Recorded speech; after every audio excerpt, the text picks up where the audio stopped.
Good evening and thanks for joining us. I'm Guy Atchley. And I'm Stella Inger. Well, we have just learned hours ago that Donald Trump is making a trip to Mexico tomorrow to meet with President Enrique Peña Nieto before his immigration speech in Phoenix. In the meantime, though, the polls are closed. The results are coming in.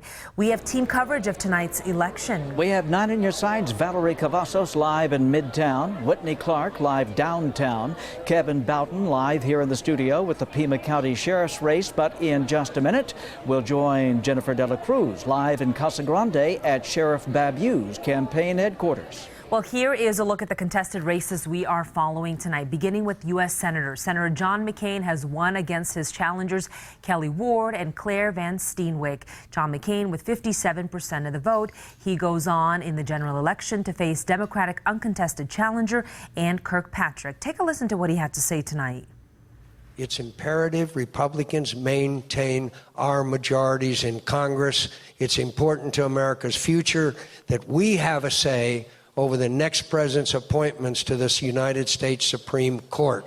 Now, let's go win one more time.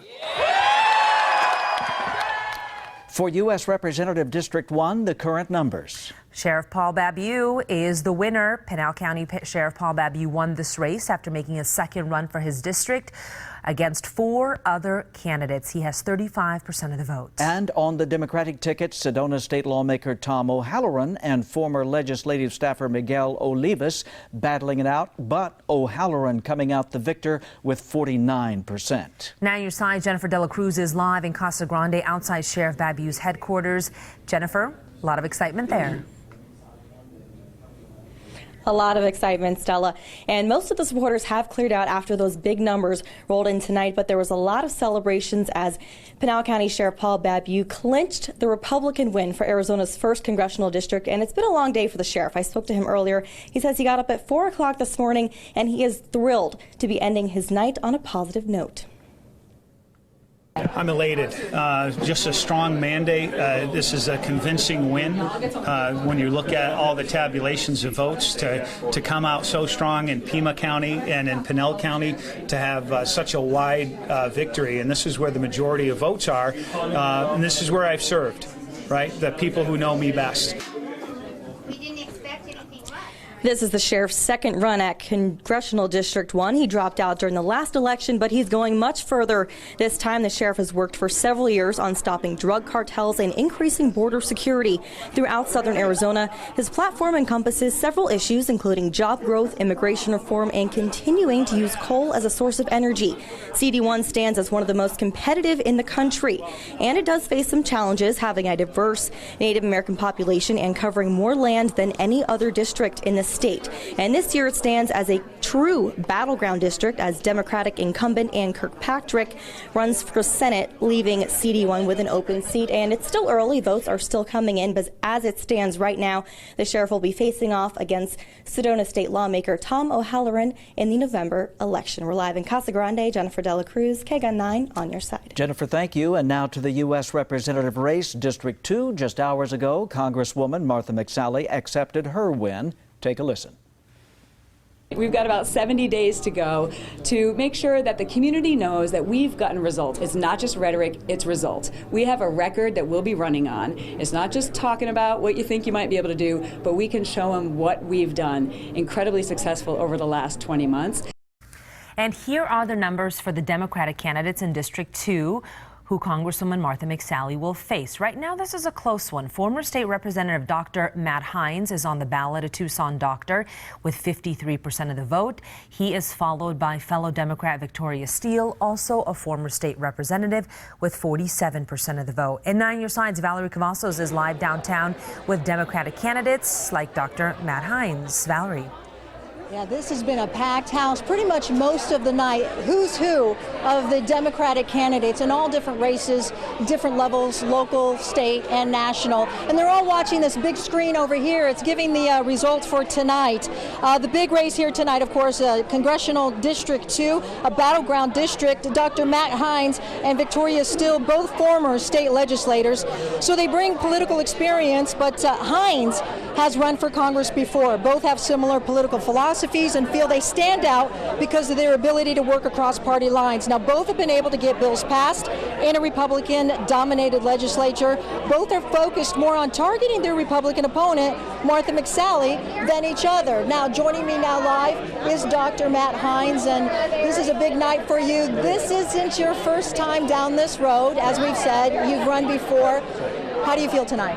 I feel great. I mean, there's a lot of excitement in this room, and you can feel the energy here. And I think that, like, this is what we need to build on moving forward, so we can really just articulate the message that that the voters of Southern Arizona really need and really want to hear about just an optimistic vision of the economy, how to work to bring more jobs to Southern Arizona, and how to make sure people have the health care that they need. And more than that, how to break through all of that gridlock in D.C., like I do in the hospital for my patients, and actually work to solve problems instead of just talking about them.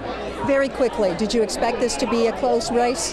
The voters will decide, right? And so I respect the will of the voters, and this is something that we've been at for about 13, 14 months now, and I'm really just glad that we're in the position we're in. All right, good luck to you tonight. And we did talk with Victoria Steele just minutes ago, and this is what she has to say. This is the hardest thing next to giving birth. It's fun. I have to tell you, I am having a great time. We're doing grassroots campaign, and I highly recommend it if anyone wants to run for office.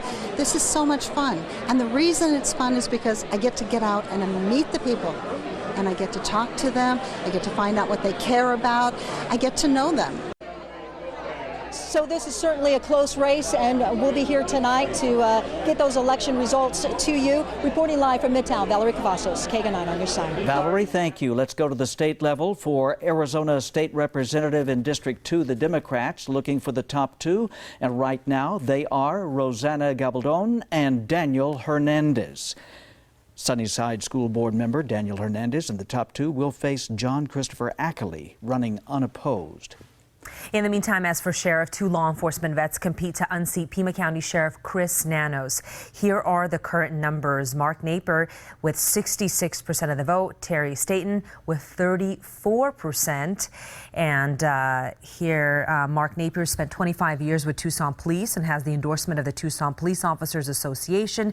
Terry Staten has been a deputy for 25 years. The Pima County Deputies Association asked him to run.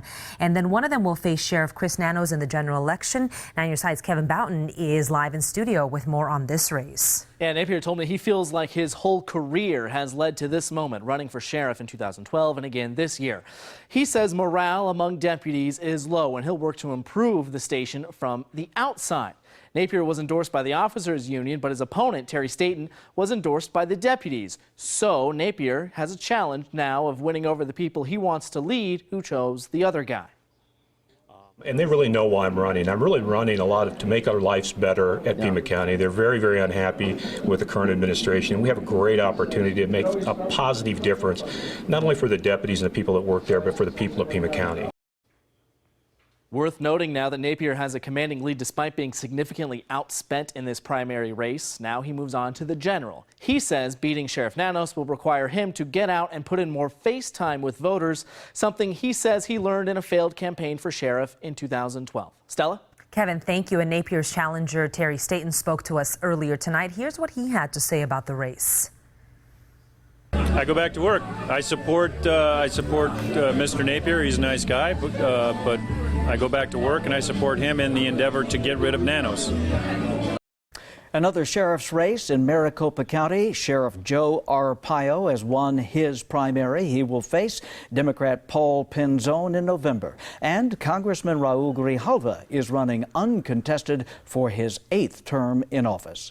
More than 500,000 registered voters in Pima County. Yeah, election officials expecting just 30% of voters to turn out for this primary. And we are just getting the latest numbers on tonight's voter turnout.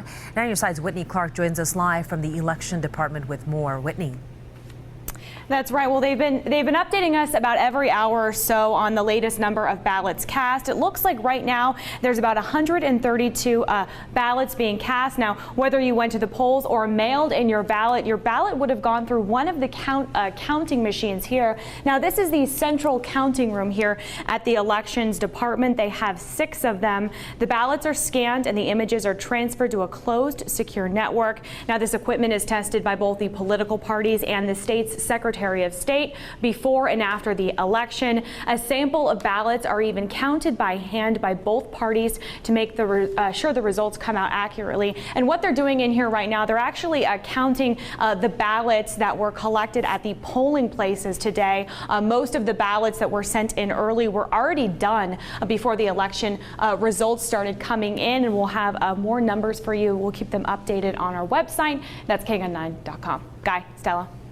Thank you, Whitney. Coming up, we'll continue to follow our election coverage.